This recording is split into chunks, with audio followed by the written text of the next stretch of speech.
Children's வந்து கொஞ்சம் வந்து இன்அட்டென்டிவாக இருக்காங்க, ரொம்ப ஹைப்பராக இருக்காங்க அப்படின்னா இன்றைக்கி வந்து எந்த ஸ்கூல்ஸுமே வந்து அதை வந்து வெல்கம் பண்ணுறது கிடையாது.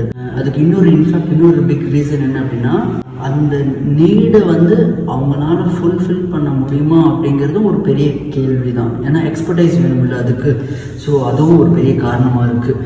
அப்போ நம்ம என்ன பண்ணலாம் அப்படின்னா, தெரப்பிஸ்ட்டுக்கிட்ட போகலாம், தெரப்பிஸ்ட்க்கு போகலாம். அங்கே அவங்க என்ன பண்ணுறாங்கன்னா கம்ப்ளீட்டாக ஆக்டிவிட்டீஸ் மட்டும்தாங்க. ஆக்டிவிட்டீஸ் மூலிமா தான் அவங்க என்ன பண்ணுவாங்க அப்படின்னா குழந்தைங்களை டெவலப் பண்ணுவாங்க. செரிபெல்லம்னு சொல்லுவாங்க. நம்ம நிறைய ஃபிசிக்கல் வேணுங்க, எக்ஸஸ் ஃபிசிக்கல் வேணுங்க.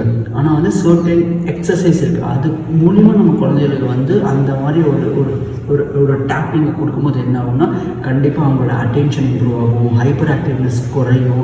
இது மூலிமா என்ன ஆகும்னா concentration, academic skills, reading, writing, communication, social behaviour, ஏகப்பட்ட விஷயங்கள் நல்லது நடக்கும். அது எந்த மாதிரி ஆக்டிவிட்டீஸ் கொடுக்கணும் அப்படிங்கிறதுல நம்ம ரொம்ப தெளிவாக இருக்கணும். இந்த தெளிவு வந்து தெரப்பிஸ்ட்டுக்கிட்ட ரொம்ப ரொம்ப அதிகமாக இருக்கும். அதிகமான தெரப்பிஸ்ட்டுக்கிட்ட இருக்குமான்னு கேட்டால் தெரியல.